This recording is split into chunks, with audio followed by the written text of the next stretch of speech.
Exam में बहुत बार question आता है कि नियोस्टिग्मिन के साथ एट्रोपिन क्यों दिए जाते हैं करके। तो सबसे पहले मैं आपको नियोस्टिग्मिन और एट्रोपिन पूरे मतलब फंक्शन बता देता हूँ, उसके बाद अपना अच्छे से डिस्कस करेंगे। तो नियोस्टिग्मिन का फंक्शन क्या रहता है? नियोस्टिग्मिन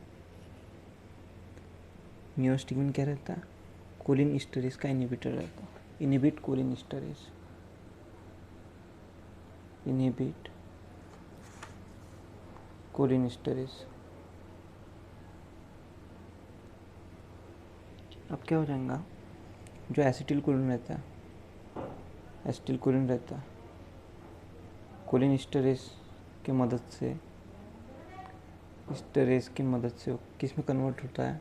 एसिटिल प्लस कोलिन में, प्लस कोलिन में। अब क्या हो जाता है, अगर मैं किसी को नियोस्टिग्मिन दे देता हूँ, नियोस्टिग्मिन क्या है? कोलिन स्टरेज का इनहिबिटर है, तो इसको इनहिबिट कर देगा। अगर ये इसको इनहिबिट कर देता है तो एसिटिल कोलिन का कॉन्सेंट्रेशन बढ़ जाएगा। एसिटिल कोलिन का कॉन्सेंट्रेशन बढ़ जाएगा तो एसिटिल कोलिन किसके ऊपर काम करता है? ये मस्कारिनिक रिसेप्टर के ऊपर काम करता है और निकोटिनिक, तो ये काम करेगा निकोटिनिक रिसेप्टर और मस्कारिनिक रिसेप्टर के ऊपर काम करेगा। निकोटिनिक रिसेप्टर दो टाइप के होते हैं, एनएम निकोटिनिक रिसेप्टर और एनएम निकोटिनिक रिसेप्टर। न्यूरॉन के ऊपर काम करने वाले, एक न्यूरॉन मसल के ऊपर। और मस्कारिनिक 3 टाइप के होते हैं, M1, M2, M3। इनडायरेक्टली मेरा बोलने का मतलब है कि नियोस्टिग्मिन अगर किसी को देंगे तो वो एसिटिल कोलिन का कॉन्सेंट्रेशन बढ़ा देगा और वो दोनों रिसेप्टर को एक्टिवेट करेंगे, जैसे कि NN और NMB और M1, M2 और M3 भी। तो M1 का कौन सा काम है? M1 कहाँ पे रहता है? M2 कहाँ पे रहता है? M3 कहाँ पे है? तो M1 कहाँ पे रहता है? ये रहता है स्टमक के ऊपर। M2 रहता है हार्ट के ऊपर। और बाकी M3 बचे वाले जैसे कहाँ पे रहते हैं? ब्रोंकस के ऊपर, ब्लैडर के ऊपर, आई के ऊपर। ठीक है, तो इसको याद कैसे रहना? तो सबसे पहले अपना ये है, पहले खाओ पियो, खाओ पियो, दिल लगाओ, दिल लगाओ मतलब हार्ट, मतलब M2 रिसेप्टर। पहले खाओ पियो, फिर दिल लगाओ, फिर बाकी के काम बाद में करो। ठीक है, तो इसमें क्या हो जाता है कि अपन किसी को नियोस्टिग्मिन दे दिए तो इनडायरेक्टली वो एनएम रिसेप्टर और एनएन रिसेप्टर के तो ऊपर काम करता है, साथ में M1, M2, M3 रिसेप्टर के ऊपर भी काम करेगा। अब मैं एक माइस्थेनिया ग्रेविस का एग्जांपल बताता हूँ। Myasthenia gravis,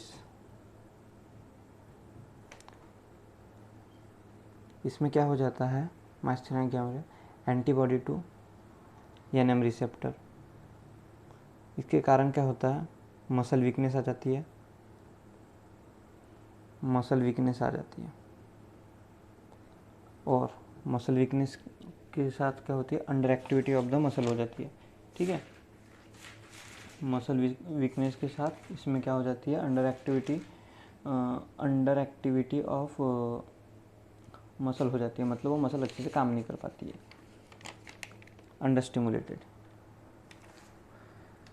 NM is under stimulated, under stimulated. ठीक है, ये अंडर स्टिमुलेटेड हो गया। अब ये नाम अंडर स्टिमुलेटेड होगा तो अब इसको किस तरीके से बढ़ा सकते हैं? तो मैंने किसी को फाइजोस्टिग्मिन दे दिया, फाइजोस्टिग्मिन दे दिया या नियोस्टिग्मिन दे दिया। माइस्थेनिया ग्रेविस से जनरली अपन नियोस्टिग्मिन देते हैं, नियोस्टिग्मिन।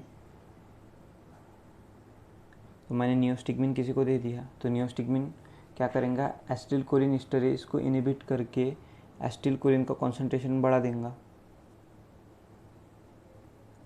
तो वो एसिटिल कोलिन का अगर कॉन्सेंट्रेशन बढ़ जाता है तो एनएम रिसेप्टर पे काम करके वो माइस्थेनिया ग्रेविस को रिकवर कर देगा। ठीक है, पर वो एनएम रिसेप्टर को तो एक्टिवेट करेगा, साथ में M1, M2 और M3 रिसेप्टर को भी एक्टिवेट करेगा। ठीक है, तो उसके कारण क्या हो जाएगा? M1 के कारण इंक्रीज एसिड सिक्रेशन बढ़ जाएगा क्योंकि स्टमक में रहता है।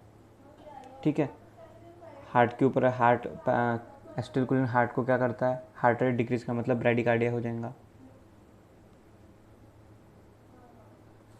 और M3 मतलब ब्रोंकस को कॉन्स्ट्रिक्शन करेगा, ब्रोंको कॉन्स्ट्रिक्शन करेंगे वो।